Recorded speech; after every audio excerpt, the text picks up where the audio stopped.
ತೈಲ ಬಿಕ್ಕಟ್ಟು ಇರಾನ್ ಅಧ್ಯಕ್ಷರ ಜೊತೆಗೆ ಮೋದಿ ಮಾತುಕತೆ. ಮಸೂದ್ ಪೆಜೆಶ್ಕಿಯಾನ್ ಮತ್ತು ಮೋದಿ ಮಧ್ಯೆ ತೈಲದ ಡೀಲ್ ಆಗುತ್ತಾ? ತೈಲ ಬಿಕ್ಕಟ್ಟಿದೆ, ಇರಾನ್ ಅಧ್ಯಕ್ಷರ ಜೊತೆಗೆ ಮೋದಿ ಮಾತುಕತೆಯನ್ನು ನಡೆಸ್ತಾರೆ. ಮಸೂದ್ ಪೆಜೆಶ್ಕಿಯಾನ್ ಮತ್ತು ಮೋದಿ ಮಧ್ಯೆ ತೈಲ ಡೀಲ್. ಭಾರತೀಯ ಹಡಗುಗಳನ್ನು ಬಿಡುವ ಬಗ್ಗೆ ನಡೀತಾ ಹಾಗಾದ್ರೆ ಮಾತುಕತೆ. ಇರಾನ್ ಅಧ್ಯಕ್ಷ ಮಸೂದ್ಗೆ ಮೋದಿ ದೂರವಾಣಿ ಕರೆ. ಇಂಧನ ಪೂರೈಕೆಗೆ ಯಾವುದೇ ಅಡೆತಡೆಗಳು ಕೂಡ ಉಂಟಾಗಬಾರದು. ಹರ್ಮುಜ್ನಲ್ಲಿಯೇ ಸಿಲುಕಿರುವಂತಹ ಭಾರತೀಯ ತೈಲ ಹಡಗು. ತೈಲ ಪೂರೈಕೆಯಲ್ಲಿ ವ್ಯತ್ಯಯದ ಹಿನ್ನೆಲೆಯಲ್ಲಿ ಪ್ರಧಾನಿ ಮೋದಿ ಕರೆ ಮಾಡಿದ್ದಾರೆ. ಇಂಧನ ಪೂರೈಕೆಗೆ ಅಡೆತಡೆ ಮಾಡದಂತೆ ಇರಾನ್ಗೆ ಮನವಿಯನ್ನ ಮಾಡಿಕೊಳ್ತಿದ್ದಾರೆ. ಪಶ್ಚಿಮ ಏಷ್ಯಾದಲ್ಲಿರುವಂತಹ ಭಾರತೀಯ ನಾಗರಿಕರ ಸುರಕ್ಷತೆ, ಮಧ್ಯಪ್ರಾಚ್ಯದಲ್ಲಿ ಹೆಚ್ಚುತ್ತಿರುವಂತಹ ಉದ್ವಿಗ್ನತೆ ಮತ್ತು ನಾಗರಿಕರ ಸಾವುಗಳು, ಮೂಲ ಸೌಕರ್ಯಗಳ ನಾಶದ ಬಗ್ಗೆ ಪ್ರಧಾನಿ ಮೋದಿ ಕಳವಳವನ್ನ ವ್ಯಕ್ತಪಡಿಸಿದ್ರು. ತೈಲ ಬಿಕ್ಕಟ್ಟಿದೆ, ಹಾಗಾಗಿ ಈಗ ಇರಾನ್ ಅಧ್ಯಕ್ಷರ ಜೊತೆಗೆ ಮೋದಿ ಮಾತುಕತೆಯನ್ನ ನಡೆಸಿರುವಂತದ್ದು.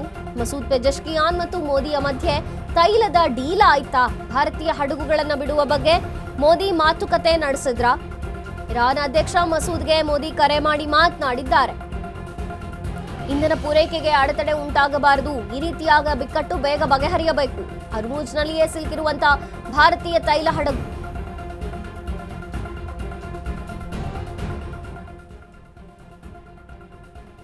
ಇಂಧನ ಪೂರೈಕೆಗೆ ಅಡೆತಡೆ ಆಗಬಾರದು, ಯಾವುದೇ ಕಾರಣಕ್ಕೂ ಕೂಡ ಭಾರತೀಯ ತೈಲ ಹಡಗುಗಳು ಸುರಕ್ಷಿತವಾಗಿ ಬರಬೇಕು. ಹಾಗಾಗಿ ಮಧ್ಯಪ್ರಾಚ್ಯದಲ್ಲಾಗ್ತಿರುವಂತಹ ಉದ್ವಿಗ್ನತೆ, ನಾಗರಿಕರ ಸಾವು, ಸಾಕಷ್ಟು ಸಾವು ನೋವುಗಳಾಗಿವೆ.